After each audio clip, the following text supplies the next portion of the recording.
Tuttuqammalee fardino talu bulan dacheetu nama koora.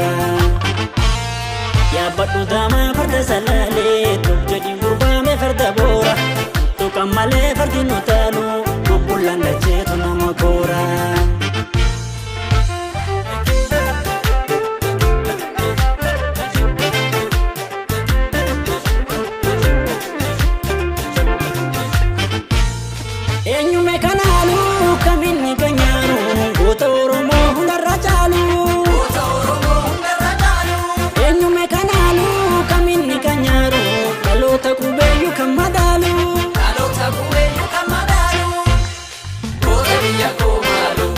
Sin farsa, Cheviya keti, walitti si arasa.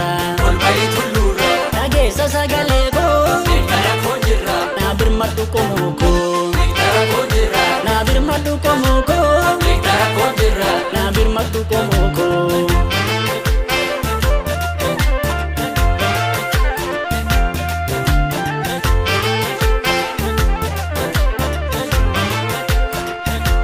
Lallabina yaami nabbaami sagalee kee akkiin wirbuun gannu galmaan keenya kaayyoo kee.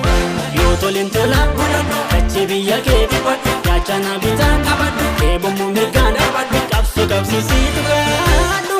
Yeroof qarreetti maddu yerootti maddu qarreetti abdadhu yerootti maddu qarreetti abdadhu.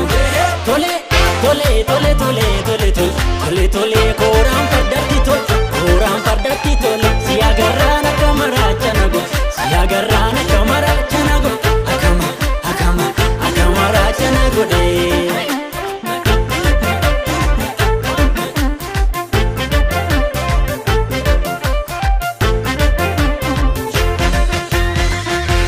Yaabbadhu dama farda salaalee jedhi gurbaame farda boora. Tuttuqammalee fardino talu bulan dacheetu nama koora. Yaabbadhu dama farda salaalee jedhi gurbaame farda boora. Tuttuqammalee fardino talu bulan dacheetu nama koora.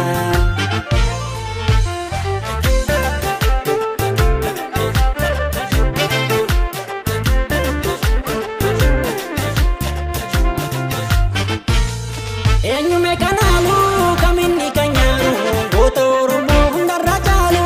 goota Oromoo hundarra caalu, Eenyume kanaalu kaminni kanyaaru dhaloota qubeeyyu kan madaalu. dhaloota bu'eeyyu kan madaalu, karaan Finfinnee dhaqu, Ambottis nama baasa naagootu qaceeloo, sumaaf garaana raasa. isii bupheedoo, Utaalii maal sodaata yaabbadhu daamaake, maaliif qorri si nyaata. yaabbadhu daamaake, Maaliif qorri si nyaata yaabbadhu daamaake, maaliif qorri si nyaata.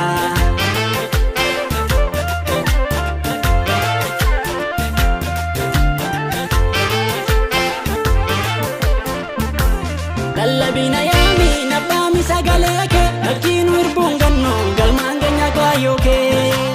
Yoo tolin tola dachee biyya kee yaachana bitaan qabadhu eebommoo mirgaan qabsoo qabsiisiitu gaadhu. Yeroof qarreetti maddu yerootti maddu qarreetti abdadhu yerootti maddu qarreetti abdadhu.